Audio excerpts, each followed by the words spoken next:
exam at 11 plus that the majority of children take. So the biggest cohort happens at 11 plus. And they call it 11 plus, but actually it's for any children who are around about the age 10, not quite 11. So anybody who is in year 5, okay, or you might have just turned 11. So year 5. And in the September of year 6. So year 5 is our preparation year, and we generally sit the exams in the autumn of year 6. So from September onwards, different regions have slightly different time scales. Where I am in my region, that exam will happen in around about the September. The schools will administer the tests in around about the September of the year 6. And what that means is that just make sure my phone is off here. What that means is that the Key Stage 2 curriculum has to have already been completed by the student. All right, so the Key Stage 2 curriculum in its entirety has to have been completed by the student by the September of the year 5. And so that's why the 11 plus itself has had such a big push on tuition. Not because you have to hire a private tutor, but because you will have to do something outside of school if you want to sit these exams. Now, there are in the country of, well, in England, there are about 164 grammar schools. In England, there are more. I think I'm not sure if there are any Wales. There's a couple of Northern Ireland, but in England itself, it's about 164 schools. So that is it.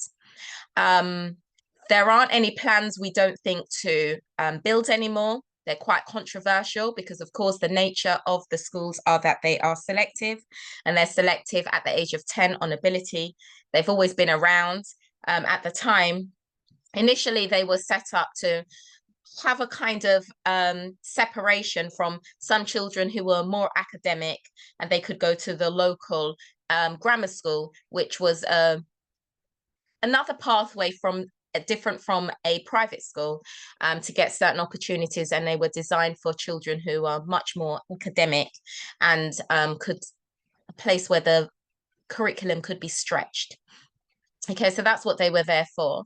But of course, like I've said, you can have an entry at 7 plus, okay, for a prep school that usually is attached to an older school. And once you're in at 7 plus, not always, but you might find that the assessments when you come to moving on to the senior school, the secondary school, are a little bit more lenient towards the students who are already in the school and at the school with the families they know. So it's they're not judged as harshly. So 7 plus, 9 plus, a lot of children sit the test at 9 plus. I've got some students now who are sitting the test for 9 plus.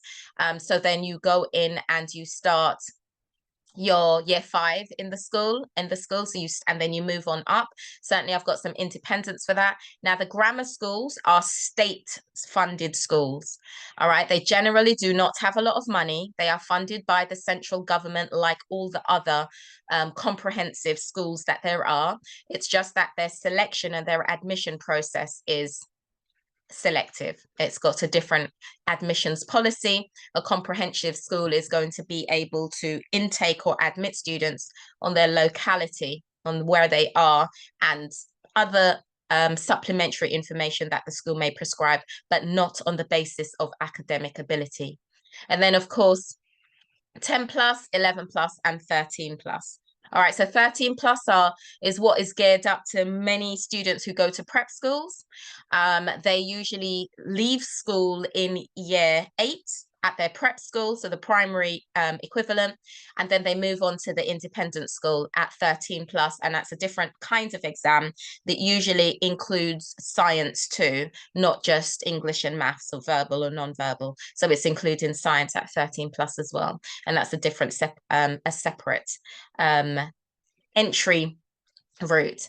Now, some grammar schools used to have entry at 13 plus, and I know some regions do have late entry at 12 plus. That is not a blanket. It's definitely not a blanket agreement, and it's not a blanket practice. That is just by school by school. So if you are wondering whether or not your school does that, then the best place is to just go onto your consortium or your local school that you are aiming at and find out whether or not they do that. All right. I know my area, there's some people registering, but I'm not sure if they're going to be able to come in, but anyway. Right. So you're going to have to find out. In my area, one of the schools used to save some spaces for 13 plus, so for children entering in year 9, but they no longer do that. I used to prepare those students. They no longer offer those spaces at 13 plus. But of course, okay, 10 plus, 11 plus is the big thing. Okay, so let's just get into it. Let's get into it. Okay, just want to make sure that you can see people are joining slowly. There's about 3 of us on now. So I just want to make sure that you can see the screen. So again, if you can, I'm assuming you can, but if you don't want to speak, you can always just put things in the chat so that I can see that everything's okay. So the exam format will depend again on the region. We've got the big exam board providers like GL, and you will see publications out on the market published by GL examination board. Okay, there's a lot of publications out there, and they still do administer exams. CEM is not on my slide, but CEM used to be administer of exams, but they don't anymore. All right. However, CEM have a lot of publication. They are a big exam provider, or they were. And so if you will get to resources later on, but certainly any resources that are still out there on the market, which there are plenty, is still okay to use for CEM. So don't think that because they're not administering the exam anymore, that means the material that they've so far published is no use. Still good. And I would say that one of the best things to do when you're preparing for the 11 plus is to use a mixture of these two, especially in the very early years. So if you're looking for material, of course, we all know bonds, they're fine. But if you're wondering, oh, do I go for GL? Do I go for CEM? Or CEM aren't delivering exams anymore, then material is still great to use. And certainly when I was preparing my youngest, I have 3 children. So I speak about my youngest, he's the most recent, but certainly when I was preparing him, I used a mixture of these materials. It doesn't really matter about the format, it's really the content. And then when it comes to actually sit in the exam, then you can look at getting material that reflects the actual exam format. But for learning, and especially in the early years, it doesn't really matter what publisher you choose. Now, we've got a new person in the game called Future Stories. Okay, and they're up in Reading and so on, and they are new in the game. There's not a lot of materials out there that they've published. Okay, but again, they're a provider. As I said before, the schools own, so some of the schools create their own exam format. So like the schools in Sutton, which I am local to, they create their own format of exams, so they are their own examining body. Okay, and you've got Atom as well, which is an online subscription, which actually delivered part of the exams in some of the independent schools in this area, in my area. So it's the exam format is a hybrid. So the exam is partly online and partly paper-based. So these are for the independent schools, because remember, the term 11 plus is an umbrella term. It not only refers to the exams that you sit at for grammar schools, but it's also the exams that you sit at independent schools. Independent schools, private schools, have 2 entry routes, usually big ones, 11 plus and 13 plus, but they also enter at 10 plus and even 7 plus and before. But the big two entry points are 11 plus and 13 plus for private schools. For grammar schools, like I said before, it's going to depend on your region if they do another late entry, like at 12 plus, and that will be very region dependent and school dependent. Now, each board emphasizes different types of questions. All right. So you get familiar, and that's why it's a good idea to use a hybrid of material, a variety of material, so that your child can get used to answering questions that are presented in different ways. And if your child, I don't know the ages of some of the children on that are you're here with me, but if you put in the chat, I'll be able to kind of give you some information depending on the age of your child. If you're very early in the process, it's going to look very different than if you're a year 5 about to sit exams. So if in the chat you can, okay, so 8-year-olds, okay, so around year 4, depends on the year, just confirm, so around about year 4, depending on the date, the month of the birth. All right. If that's a year 4, 8-year-olds, you can just confirm that. So, okay. So, year 3 ending. Okay. All right. So the year of birth. So year 3. So we've got plenty of time. Year 4. Okay. Year 4 in September. Okay. So yes, most people come to the tuition process around about year 4. Lots more thinking about it at the end of year 3. Okay. When we're going into year 3, you want to just be able to do a checklist of skills. And after this talk, there'll be a few resources that I can send out, not immediately after the talk, but once I've had time to upload some materials.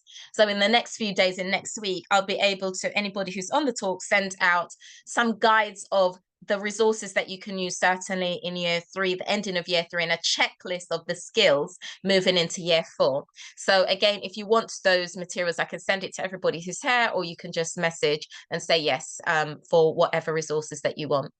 Okay, so the format is going to depend on the region, and in terms of what you're starting to work with, I would always encourage you to start with age appropriate material. So don't try and pitch them above. Okay, even if you think they're quite an advanced child and they're already at securing, they're very secure with the curriculum points they need to be at, still go in with the material at their age appropriate books and match their age with the books, because many of the publications, I'm not talking about smaller publishers now, okay, because there's a wide variety of publishers. There are self-publishers as well. So the only difficulty about smaller publishers is they may or may not be peer reviewed. They may or may not. So, but if you're looking at the big publishing houses, you have teachers and they are reviewing these materials to the developmental milestones in learning. And so when the books are pitched at a certain level, that's because it's science backed. Okay, it's research based. So you can be reassured that when you pick a book aged at age 8, that matches the curriculum that they'll be doing at school. So always start off with that. And although we know that the 11 plus needs to be pitched higher because you need to finish year 6 by the end of year 5, we want to use those materials to measure. All right. So if you're a parent, you wonder, well, how do I do it? Then getting a variety of that kind of material pitched at the child's age is a good way to do a measure to see what they know, because it will highlight the things that they already know or that they're shaky with. And then, at least you can have some ideas about how to plan your intervention, your support with them at home, or what other help to get in. Okay. So breadth of content is what we want. Don't just stick to one exam board because you think that's the exam I'm going to be sitting. We'll have a mixture, and CEM is still useful even though they're not administering exams anymore, because you just want to get a cross section, multiple choice, standard form. So we write out our answers and just getting the child to think in lots of different ways from very early on. Okay. Let's see where we are.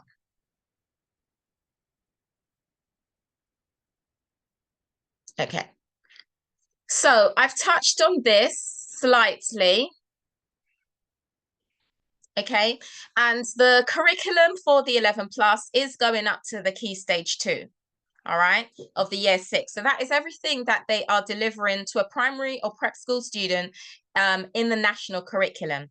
So if you're a new parent and you don't know where to start with this information is freely available on the .gov UK website, freely available. You can also get it from from any school. So any school your child is in attendance, you can actually request a copy of the curriculum plan. All right, so you can request a copy of the curriculum plan, which will take you step by step of what that curriculum is and what the syllabus is for each year, from KISS reception, okay, the objectives, the targets. It will be broken down into a step-by-step process and guide for you all the way to year 6. All right, it will show you the objectives that the teachers are working on and the skills that they use to measure it. So if you're a new parent and you really want an overview about what all the things your child needs to learn for the complete content of reception to year 6, then the first place to go is to your school, because they can give you that, or under the .gov.uk website, because it will have the national curriculum. You can just Google it. It's there, freely available. You don't need to buy this information. It's there for every parent to be able to see. Now, the difficulty with the year 6 curriculum and finish is that most of the tests happen in the autumn of year 6. So the summer of year 5 is the time when the child needs to have been at mastery level. And the tests are also measuring the child as if, so the 11+ tests are trying to look for a child or identify a child who was already at mastery level of year 6. So they've just started year 6, but the test itself is trying to pick out those children who are mastering year 6 work. So it's almost as if that child is advanced, more advanced than the year 6 curriculum. So that's where sometimes the confusion comes in, and you'll have people saying, oh, you need to do GCSE, you need to do... No, it is the year 6, but it's for the year 6s who are at the most advanced. Yes, the advanced. And so that can skew a little bit into some material in year 7. And the only reason is why, and because I teach secondary, the only reason is when a child comes in at year 7, whether they be a grammar school child or not.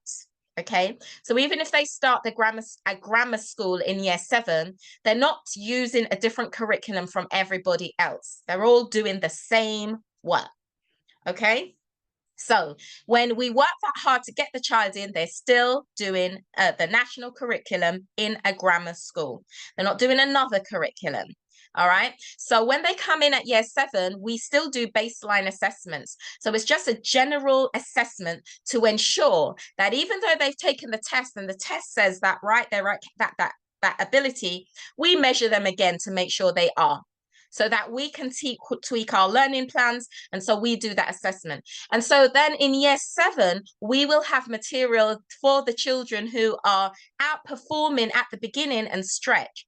And so when it comes to the 11+, when you hear people perhaps putting down in different forums, oh yeah, year 7, that's because year 7 is really just that entry level, okay, of the of the school, okay, and we're doing that key stage, making sure they're secure with their key stage 2 material. So yes, they are introduced to Shakespeare, for instance, but it's very entry-level comprehension and just exposing them to different types of genre. It's not that we're stretching them into year 8, year 9 stuff in year 7, okay? So that's where we are at, getting them to the key stage 2, year 6, and outperforming that, okay? Now, if for reading comprehension, of course, we understand what the comprehension is. They need to have read widely or be able to understand and interpret a wide variety of texts.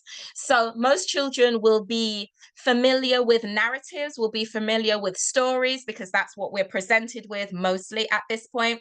But we're looking for them to be able to read some nonfiction data as well. Okay, so for your children, you want to just be encouraging them to read material that is other than stories. Okay, and again, we've got various book lists that we can suggest, but the most important thing is that the child is reading something that they enjoy. Now, I know a lot of children come to me and they go, oh, they're reading Diary, Wimpy of a Diary Kid, etc. That kind of stuff, really very entertaining. The only difficulty with those books is that they're not stretching in terms of concepts, and they're not really stretching in terms of grammar because they're using a shrunk vocabulary. So we spoke and use more words in our vocabulary, say 50 years ago, than we do now. And so that's why it's really important to get different genres, have them reading different kind of articles. If you are subscribers of The Week Junior, and they watch things like news rounds for the children, it'll be a good way for them to hear different language and understand different concepts, because reading comprehension isn't just about the vocabulary. It is, of course, you've got to be able to navigate through the words, but also it's being able to, once we put the words together, to be able to see certain concepts. And of course, reading comprehension, reading different types of material, exposes us to different scenarios. So of course, we've got also grammar and punctuation. So it's going to be looking at our SPAG. Okay, correct grammar and punctuation usage. They do that quite well in schools. Spelling, certainly in my region, they have included a whole section on spelling. So just about 5 words. It's not a lot. It's about 5 words that has different variations of the same word, multiple choice, and then they have to correct that. With spelling, I would say this. The spelling is always going to be centered on words that are trickiest, words that are the most commonly misspelt words. So if you're trying to encourage spelling in your little one, we will have vocabulary lists and words lists, spelling lists for each of the year groups. And again, that is something that you can get for free from your school. Okay, so they'll have the key stage reception. Early years, we expect them to know around 50 words. And then when they hit around 8 or 9, that's when an explosion of vocabulary is expected to happen. Okay, we expect their word bank to be quite vast by then, in the thousands. Okay, but in terms of the spelling, you can get that guide from your school, or I can send you that. That's not a problem. Okay, so we're expecting them for the 11+ exams to know how to spell those easily misspelt words. So easily misspelt even for adults. So those are going to be the words that have the double consonants. In brief, those are going to be your words like necessary. Okay, those are going to be the words like persuade, which has a double consonants but different sounding of the vowels. Okay, those are going to be the words where the homophones or the suffixes sound the same, able and ibble. All right, so when we're looking at the different types of words, the double consonants are going to be the ones like beginning. All right, is it 2 N's, is it 1 N?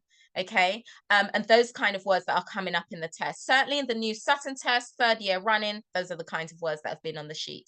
So don't worry too much about bringing in or teaching your children words that are so obscure, we never, ever use them, and learning how to spell those words. It's unlikely that they'll be tested in that, because that's taking it just a little bit too far. Now, if you are trying to prepare for the likes of St. Paul's, Eton, Wellington, and those kind of schools, that's different. That's a different kind of preparation, and that's a whole different kind of slideshow. All right, but their exams are a little bit pitched a little bit higher, but generally for our grammar schools, we are looking to test those commonly misspelt words. Okay, now some of the 11+ do include things like a writing component, not all. All right, so some in the region I am, it does include writing. You do have to write creatively. Some writing, what I was preparing students for last year, it's just no more than 15 minutes writing. Other areas, you're getting a 45-minute slot to write. So it depends. So the first thing that you've got to do when you are looking for your 11+ is go to your schools, see what the format of each school is, because they're vastly, vastly different. Okay, so for maths, okay, you're looking, again, you can get the whole curriculum guide from your schools, but you're looking at basic operations, your number work, okay, making sure that those are secure, you're looking at your word problems. Now, word problems, we want to start with introducing word problems very early on, because this word problems is the indicator of some of the second stage tests. So in my region, if you're doing 2 stages of a test, so like a set filtering out, and then the second stage will be worded problems, and there'll be multi-step word problems. So you might have question 7, A and B. All right, so it has 2 or 3 steps to it. And so those are the things that we're hoping the children, we want to see them navigating through. And so, of course, with questions like that, if you get the first step wrong, you're likely to make an error in your end results. Not always, but you're likely to make an error on the next steps that follow. Of course, fractions, decimal percentages, okay, conversion and manipulating, and you can see that algebra, very, very entry level. Don't go nuts with this. It's simple and it's basic. And we can go into a little bit more detail about what that looks like, but basic algebra, because of course, when you are going into secondary school, those of you who are quite numerate like that, I am not, I'm English focused, that is, you need to be quite algebraic. All right, to be able to navigate. All right, so very entry level, geometry, shapes, and so on, and data handling. Now, the data handling surprisingly can come up in your reasoning exercises, even in English. So English may have some information presented, not just in a passage, not just on a text, but it might be that there's a bus timetable. Okay, and it's asking you, well, you know, what time is Tom going to get there, and what can we infer about Tom and his preparation? So it might not seem pure English, but you might have that weaved into some of the English reasoning and thinking. Okay, so let's just go through. Okay, some regions as well, verbal reasoning. Okay, and there are in my area, the exams, the grammar school exams do not include any elements of verbal reasoning, do not. However, I still teach verbal reasoning because verbal reasoning underpins literacy. Verbal reasoning is about playing with words. Okay, so playing with words, seeing the associations, the patterns between words, okay, and understanding the connection. And therefore, verbal reasoning helps us to be able to conceptualize, to understand bigger ideas. So even if you're in an area where your child does not have a verbal reasoning component, this underpins English. I would incorporate it. In fact, I do, as part of my preparation. I certainly did it with my children, verbal reasoning, playing with words games. It builds logic and deduction. So sometimes when I see children who are weaker skilled with their comprehension, it's because they aren't able to sometimes make logical deductions. They're not able to make logical reasoning from the information that they have read.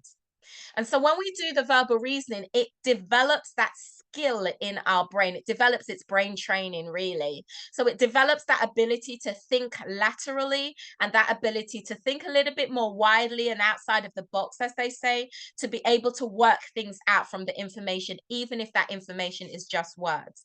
So verbal reasoning in an area where you don't have verbal reasoning as part of the exam format, you can just look at focusing on the English language verbal reasoning. You don't necessarily have to do the coding unless most children find that fun. So unless you want to, but definitely look at the word puzzles, the word games, the word thinking. Because of course, the vocabulary, it tests the breadth and depth of a student's vocabulary with verbal reasoning. So any exam that you're doing, verbal reasoning should be a key component. But if they're not sitting that as part of the exam paper, then leave out all the puzzle bits of it. Leave out the codes. You don't have to do the reasoning that has what word is this based on this code. If you do have that as part of your exam formats, then of course you have to study all the elements of that. Okay, now I'm going to go through these slides quite quickly because we want to get through a lot, but please feel free to ask questions. Please feel free to just share All right, if you want me to clarify something, because this isn't just a lecture, I'm hoping to get some questions from you so that I can help you more, give you more targeted help. So the nonverbal reasoning we will have seen again for some people in my area. Absolutely, we don't need to study this. I remember as a child, I did this and I used to enjoy it. So it's just about the shapes and the spatial awareness, series, matrices, logical. Okay. So there are lots of different types. And certainly when I was preparing my little one, I hadn't done this since I was at school doing the 10 plus, the 11 plus rather. I did a common entrance. So it's called different things, but I did the common entrance. Okay. And I hadn't done this. So I had to really go back and learn and remind myself of all the different kind of rotations, of all the different kind of pattern sequences. And it is fun. Okay. I would always say that when I first started it, I bought a few books. And I'm not affiliated in any way to any publications, but I can certainly tell you what I used. And I used the Susan Doherty books, okay? And I can list these at the end. But I used these books to show me what to do, because um, there is a step-by-step guide. So it shows you all the patterns and then it explains to you what you're looking for. And I found that useful as a parent to remind myself, well, what do? I can't see the pattern in this. I'm very much an English person and I just I couldn't remember how I did it when I was 11. And so those books are really useful for just being able to know how to do it. All right. Now, after I did the books and then I was able to explain to my little one, I then went online, because I went online to an app to really just get the volume of tasks to solve. And I found this the easiest one to be able to practice because my son enjoyed it. It's like little games, isn't it? And doing it online made it much more interactive. It didn't feel like work, and it was just that he was trying to work out some kind of puzzle. Okay. So there are publications out there where it's step by step and it guides you. And then after that, I would say you can, of course, use the workbooks, but it's much more fun online because, you know, it comes up, they're there, and it gives you that instant kind of feedback. All right. So I would say take this online just to break up how they are learning. Okay. Okay, so if we're in year three, I know a couple of you had said year three, now year four. The kind of things you want to do, you want to match them to your curriculum plan. So if you're a new parent and you want to know where to start, of course, I am encouraging you to go to your school, get that curriculum plan, see what they're meant to be targeting in year three, make sure the child is secure with that so that you can move on. All right. You don't want to. Sometimes I have older children, and where, you know, you don't want to rush ahead, and yet there are some gaps. Okay. If your child has already mastered those, great. But if they haven't, you want to check. You want to check that they're pretty secure with everything they needed to be in year three. So when you're doing this at home, okay, apart from the kind of resources which we'll look at, we're building the foundation skills. And the most important thing to do this is to build a positive learning environment. Certainly when I was growing up, it was a whole different time then. Parents were quite strict. You know, it felt like it was punishment almost if you didn't get something right. But now we know that that doesn't really encourage learning. We don't want to create a kind of environment where the children feel like they're losing or not doing well, but they feel we all perform better if we're encouraged and it's balanced. Okay, so there's lots of different ways that we can we can create a positive learning environment. But we know that if our ultimate goal is to see success in the 11 plus, and you're starting in year three, that's a really long journey. It's like doing a degree. You know, if you think about it, it's yeah, year three, year four, year five, you know, we're still doing exams at the beginning of year six. So we have to think of it as a long journey that takes consistent work. Thank you. Thank you, Francie. All right, so it's a long journey. And if you think of it as like a degree, you will balance what your child is doing. It's not a race to the end, it's a marathon. You know, when they're year three, they're still growing. They're still taking time to master their motor skills, to hold, to write, to build, and to put concepts together. So don't push too hard, but gently integrate, okay?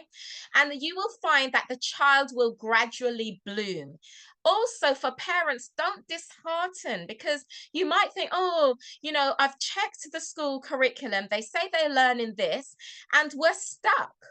You know, he's not, or she isn't really getting that. And I can't seem to push through it. Well, that's natural in learning. Sometimes we hit a block, okay, and that is part of the learning process. It doesn't mean that your child isn't bright. It doesn't mean that there's a problem. It is part of how we learn. We don't just hear everything once or twice or thrice, even, or the golden 7 times before we absorb it. Sometimes it takes us much longer than that for the penny to finally fall, for the button, the light to finally go on. And then we go, oh, and then we're able to put all things together. So I want you to think back to when the child is learning to talk, when your child is learning to walk, and how different people master all of these developmental targets or milestones at different stages. But then in the end, we all walk, right? Yeah, we all talk. Okay. So when we're learning, things happen at different stages, and there are checklists, but they're guides. Now, the only time when there should be a bit of pressure around this is just before, when we're doing that exam, right? When we're getting into year 5 and we want a little bit of a catch up. And by then, we're hoping that the skills that they have are so ingrained that they can then interact and build with a push. All right, because they've got the skills in place. So at this stage in year 3, you have the golden opportunity to be able to slowly build foundation skills, and you're going to match those skills to your curriculum plan that you've got at school, right? Which breaks down all the steps that we are doing in year 3, breaks down all the steps that we're meant to be doing in year 4. Okay. Reading, of course, encourage reading. Now, some people are not avid readers, and the parents freak out. The parents get so worried.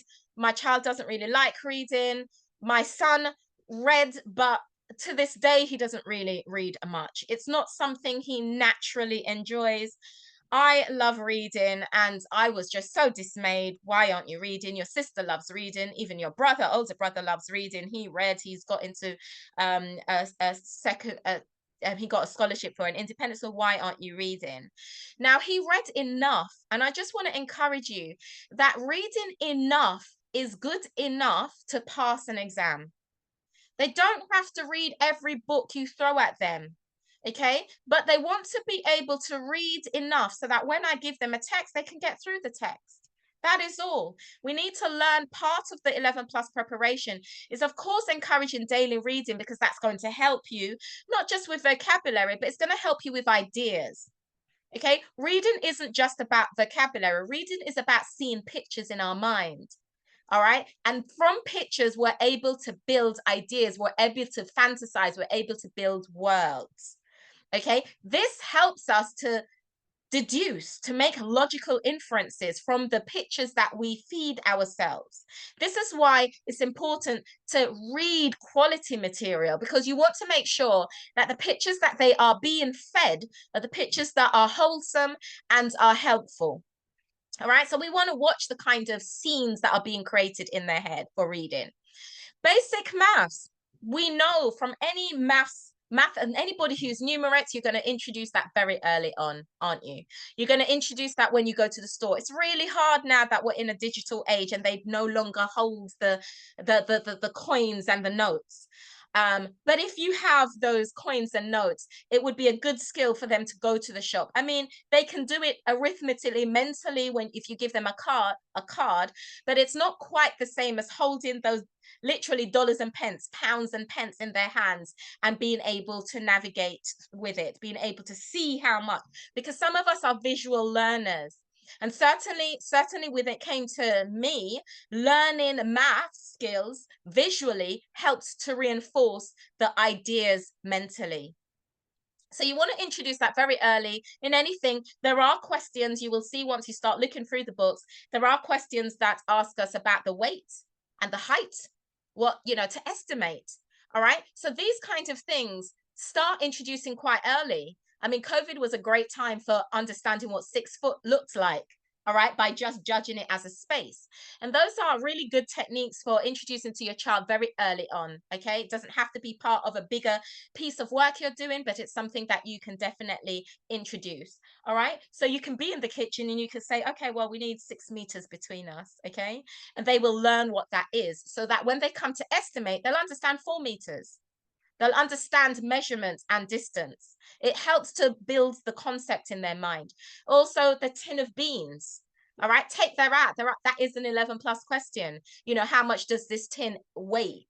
All right, estimate that. Look at the metrics of it. All right, okay, this is 250 grams, that's 1K. Get them to literally to know the weight of a basic tin of beans, for example, and to hold that and to weigh it so that they begin to judge.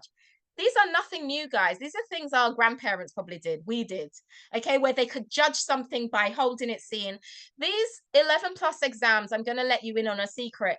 They haven't progressed that much, okay? Even though we might have online platforms, adaptive tests, and everything seems like it's brand new, actually what they are measuring are the skills that have never changed, that are foundation skills, okay, that we needed to know, that we learned in perhaps an old-fashioned way. They're still measuring those skills. They're still measuring, can you perceive what that could be just by looking at it? What should it be? What's our reasoning and what's our general knowledge? So games and puzzles, of course, to develop problem-solving skills. Lots of games out there.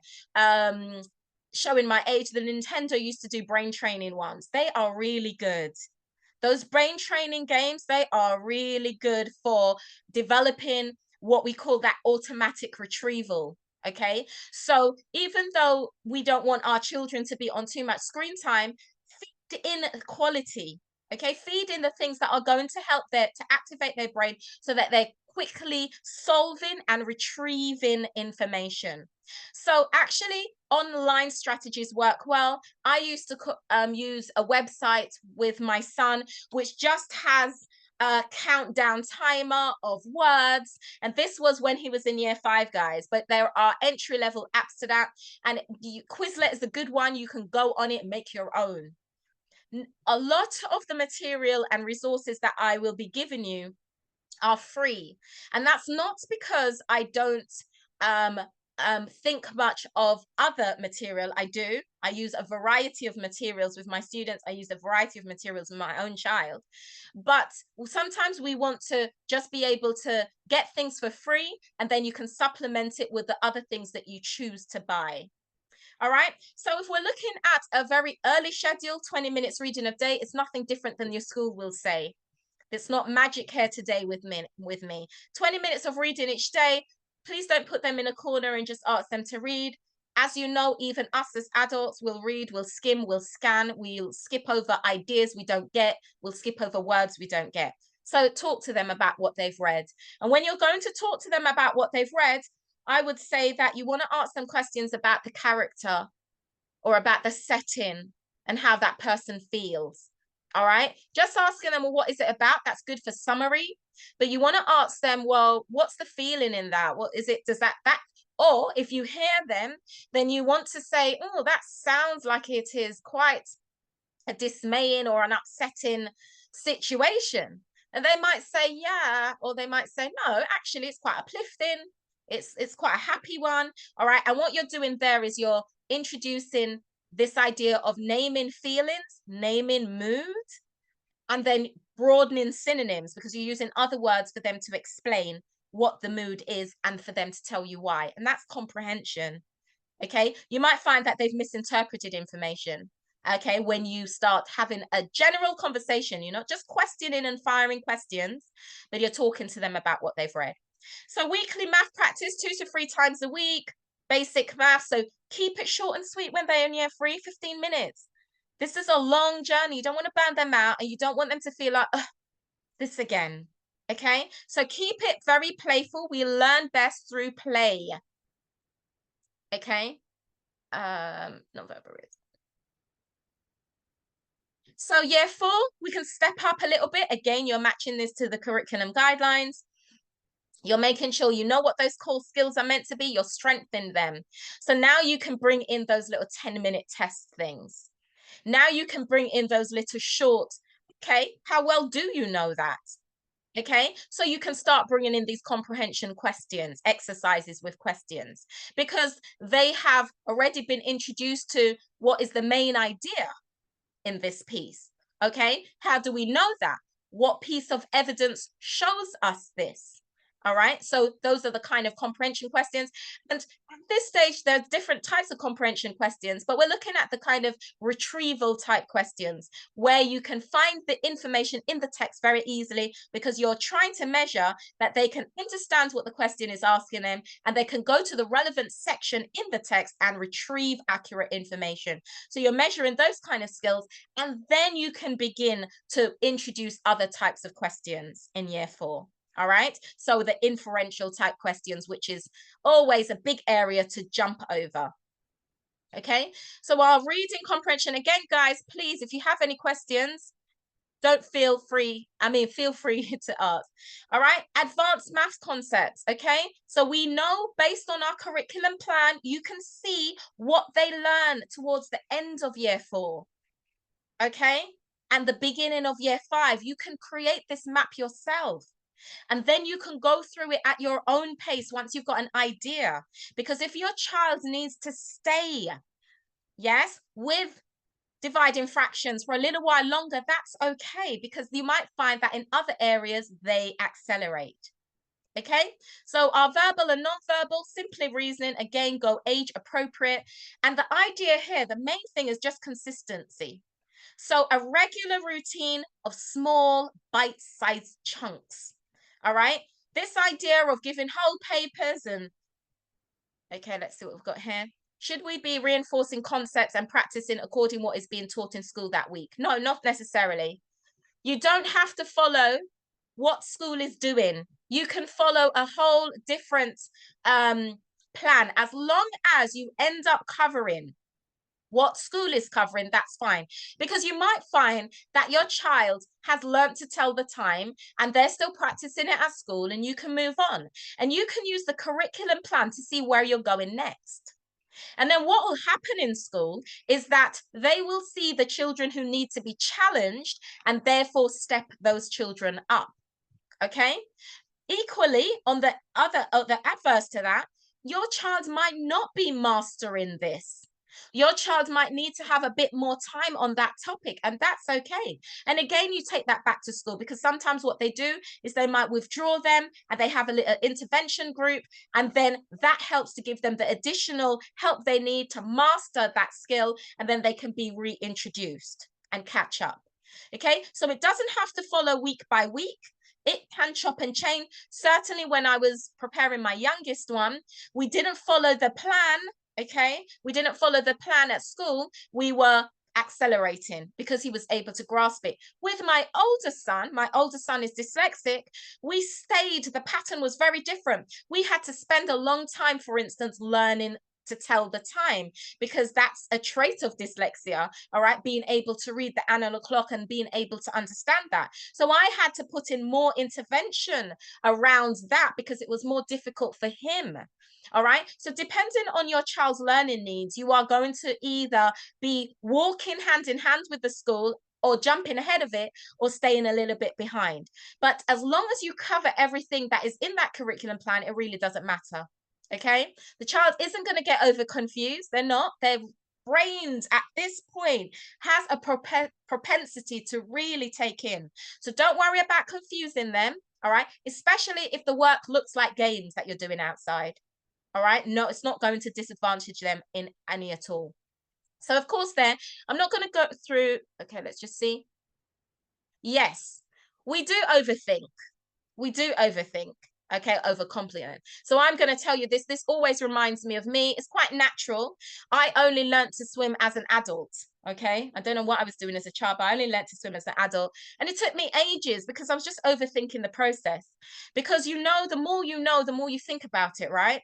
And so sometimes you have to just go back and say, well, hold on. Yeah, it's not that. Let me take out the noise and just focus on the end goal. How do we get there? Simplify it. Okay, so establishing a regular routine. And again, there you'll see the schedule. So I'm not going to go through all of this because I want to get through as much as I can. And time really does go past. So when we're in year 5 now, this is the year. You want to make sure if you can. I know we don't have much control of this, but certainly I knew who were the top teachers in my son's primary school. And my child didn't go to, none of my children went to prep school. They went to primary schools. Okay. My eldest son went to a private secondary school in the end. My middle child went to a comprehensive school, the one I was teaching at. I really didn't have time to do 11 plus prep for her. I was working full time as a teacher. And my youngest son goes to a grammar school. So all 3 different kind of sectors, all 3 different kinds of schools, been through the 11 process with them, with my 2 sons, and for independent and grammar. Okay, so year 5 is the year when everything needs to come together. Okay, and that's when you can start looking at doing a bit extra in the year 5. Okay, you are going to be doing some timed practice. You can do your summer workshops. You can have holidays, guys. Or I'm going to say that, get asked this all the time. Even in my year 5 group this year who are sitting exams in September, we're having a 2-week break. Okay, we're having a 2-week break. When schools break up in end of July, we have a 2-week break, and then we work all the way through the second week of August onwards. So you can have a break. Do not think that year 5, just your nose to the ground sound and no looking up. You could get burnout in year 5. You've got to be careful. You've got to be very, very careful that you're holding your child's hand all the way to the end, metaphorically. A lot of the work is self-driven. That by this stage, they've got their homework, they know what to do, they're getting on with it. You've put the plan together, you know where to get them, but you want to understand that they've got to manage time. You've got to manage this time. And when I say managing time, here it's practically around the exam, but also managing the time to get to the finish line. It is crucial. With my youngest one, he definitely revolted. You know, when it came to that intensity in year 5, there were tears. And we were just at the finish line. And because you get exhausted, I was so glad to see the back of the 11 plus when I had my last one, because it is a grueling concept, certainly in year 5. So even if you've been slow in year 5, you're just trying to keep them sharp. You're just trying to keep them on momentum.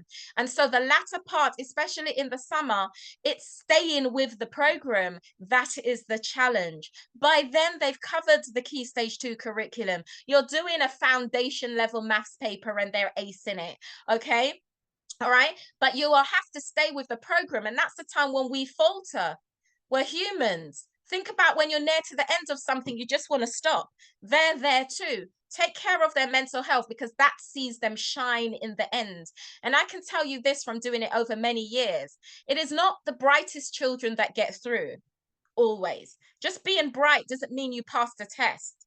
All right. It's the ones who can stay there, who have the staying power to be thorough, to check over their answers, to be meticulous. It's those soft skills that ensure accuracy, that ensure you get to the end and kind of hone your skills and almost develop this idea of perfection. And being that perfect, being that on it, takes graft. It takes a strong character, and they have it in them, but it is hard. And so your job there is to manage that, to be able to get them to see the end of the journey. Now, some children will respond to this and, okay, it's a breeze. The majority of students, this is pretty intense. And so they need emotional support to get to the end. We need emotional support. Find yourself a support network. Join groups where you can have a conversation and just, oh, this is really hard. I don't know what I'm doing. And talk about things, not just text type, but talk about things. All right. So again, there, we know what's happening in year 5. It's a lot of measuring.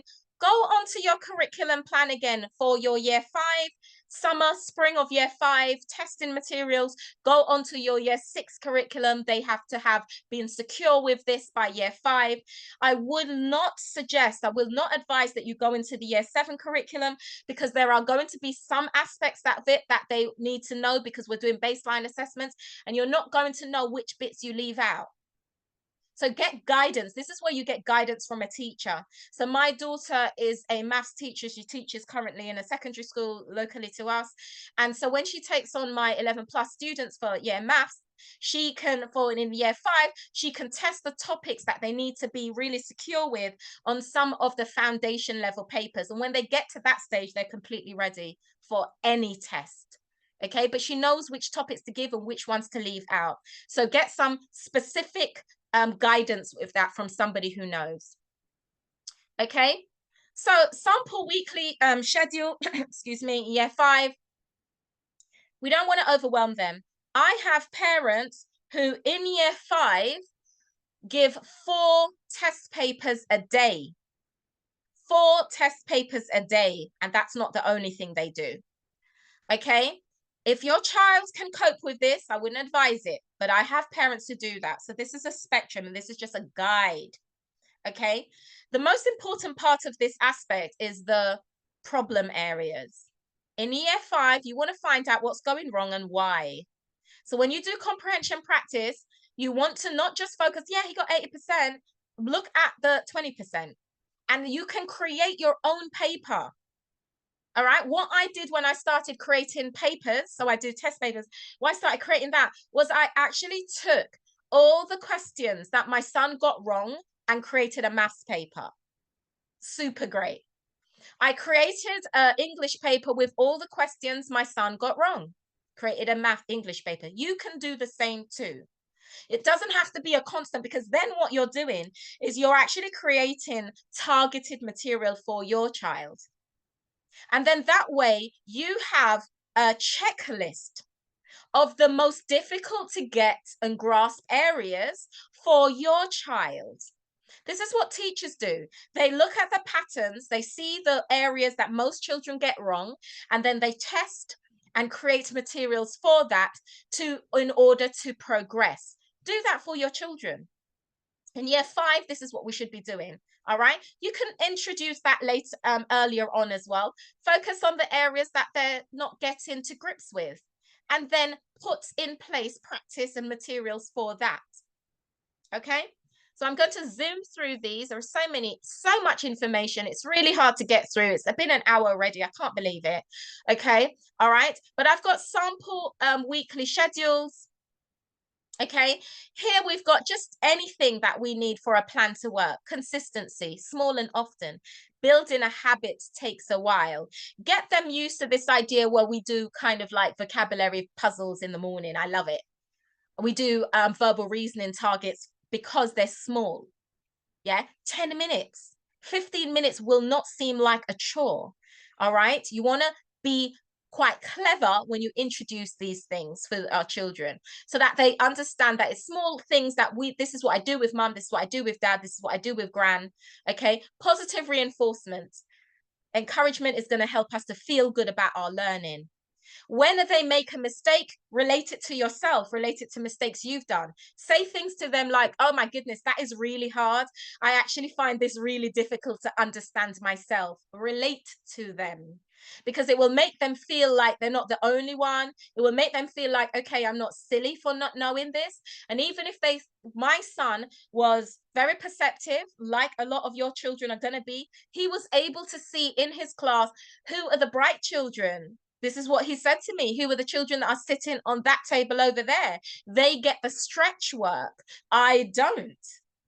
Okay. And that's when we started a plan. So positive reinforcement, your children are clever. They're going to work out that actually I need to know this. I don't know it, especially when they're in year 5. Certainly in year 4, they've got this. They understand, maybe more than they're telling you. So praise their efforts and achievements and say to them, you know, one area I found really difficult when I was your age is this. Do you find it hard? Do you find it difficult? Do you find it easy?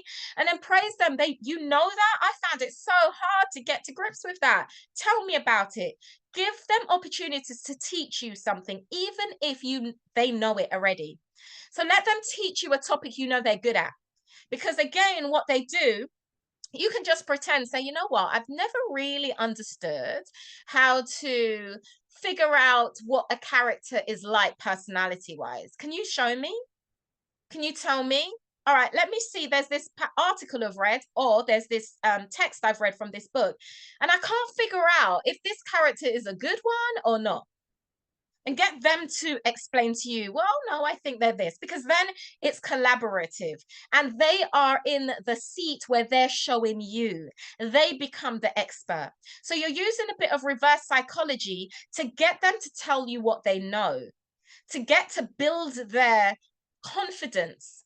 And the fact that they see themselves as somebody who can is so important. You know that anything that you are going to try to get success in is about mind over matter. It's confidence, the ability to be able to focus and, right, I'm going to do this. I know I can. I've got a good chance of really being successful with this. These are really all very useful. It's a backbone of getting to the end. Practice papers in year 5, of course, and a healthy lifestyle. Their day shouldn't be dictated with just 11 plus work. If that is the case, you put that at the very last run up to the exams, because by then they've bought into it. By then they're seeing that there's an end line. We don't want to introduce that so early where the end line is so far out of sight that you lose hope. So when you're doing this kind of drilling of test papers, that is when the end line is literally few weeks away, and they can see that August, the exam date is 6th of September.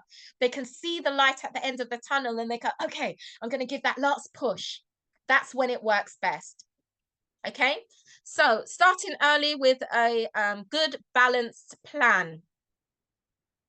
Okay, lots of free things. The other one I'm going to add to here is Twinkle. Go on. There's loads of free material online. Okay, lots of free materials. I'm always going to point you to freeness. Okay, before, and then you can supplement it with all the great things out there that you can buy. All right, lots of things there. Again, I can send you these. Okay, vocabulary apps and tools, fantastic. Vocabulary.com, it is free, has 11 plus word lists on it. Quizlet is an app.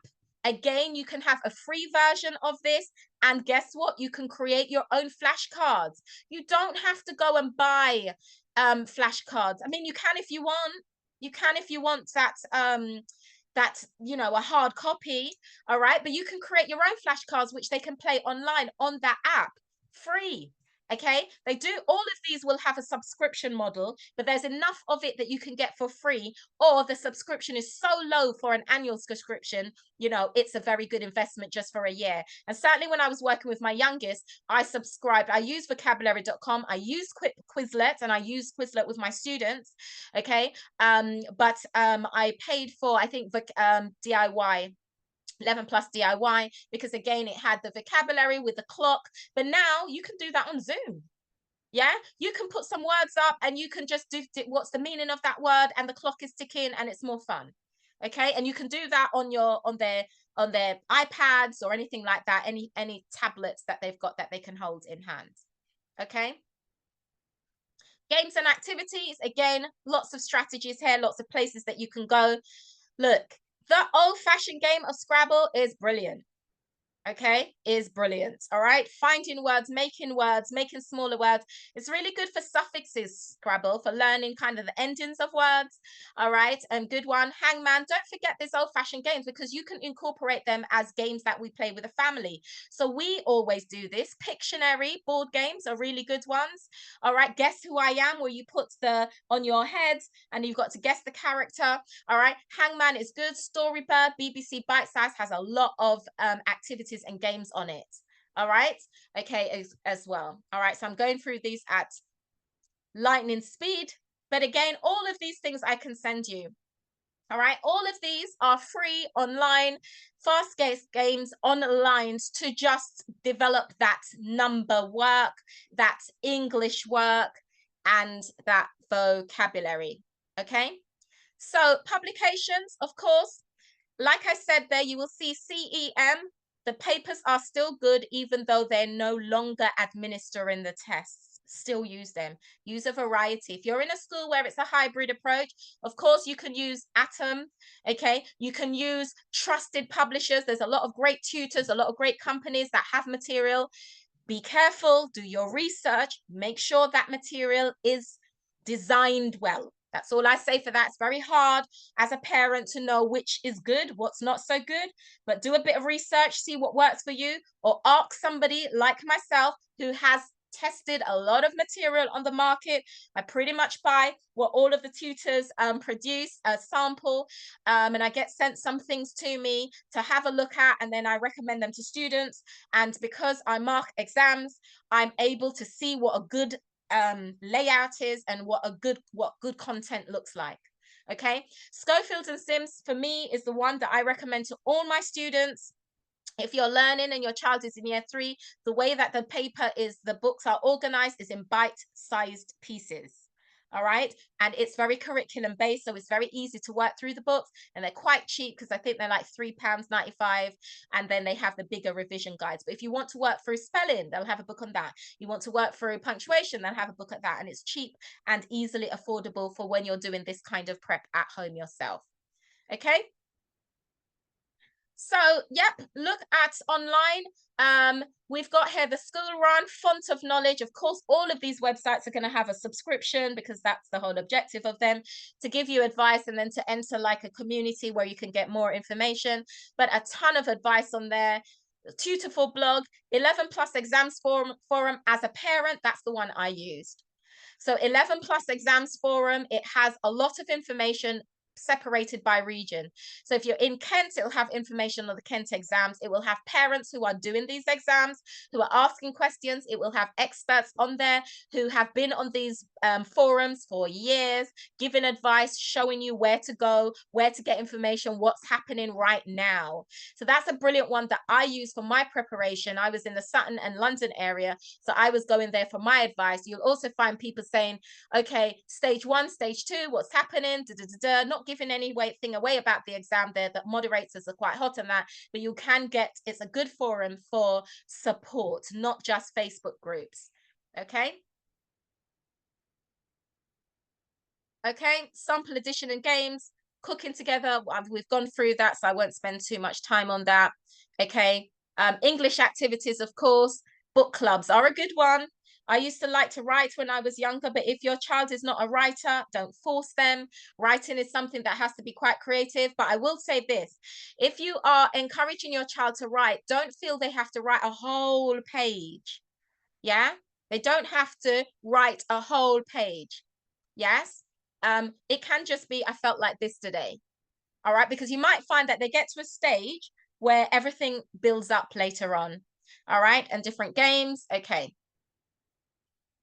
And then we've got a weekly study plan, which I've kind of looked at again.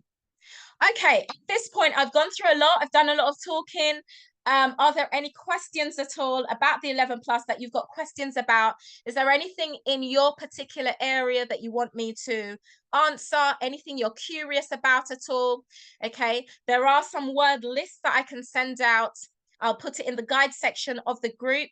Hopefully you're still on my group, and that you'll be able to download for free. But if there's any particular questions that you thought coming into this you need answered that I haven't answered, please just put it in the chat now or speak it out.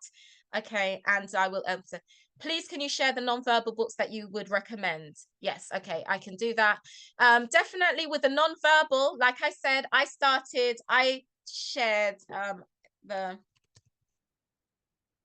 it's Susan, I believe it's spelled like that. Susan Doherty books. I can't remember what they're called. I still have them on my bookshelf. All right, but that's the author, and it's she does a step-by-step, okay, how to do it. I also use the IPS, which are the Independent Public School. They name something else, but I can always send that out to you. You're registered, so I'll be able to send that out to you. And then after that, the non-verbal reasoning, I didn't do many workbooks. I actually went online for that because I thought it was more fun for my son rather than doing another workbook, because he's writing English, he's doing a lot of paperwork. And so I wanted to just switch up the mode from which he was working, so it didn't always feel like work. Okay, you're welcome. All right, so if there aren't any more questions, I'm going to leave it there. I hope you found this helpful. I hope that it answered some of the questions about what 11 plus is, giving you an idea of how to go about your preparation. In the group, we're going to be, of course, sharing more specific information with a specific kind of course of how you can start, what you do at each stage, and how you can move from one stage to the next. But if there aren't any more questions, then I'm going to bid you all a good farewell and hope you enjoy your Saturday. Thank you for joining me. Okay, thank you for joining me. Thank you, very okay. I'm glad you feel better. That was the whole purpose, to just reassure. But you know, I'm always online, guys. If there's anything else, I do give information for free. Just reach out. Okay, thank you for joining me, and enjoy your Saturday. Bye bye now, everyone.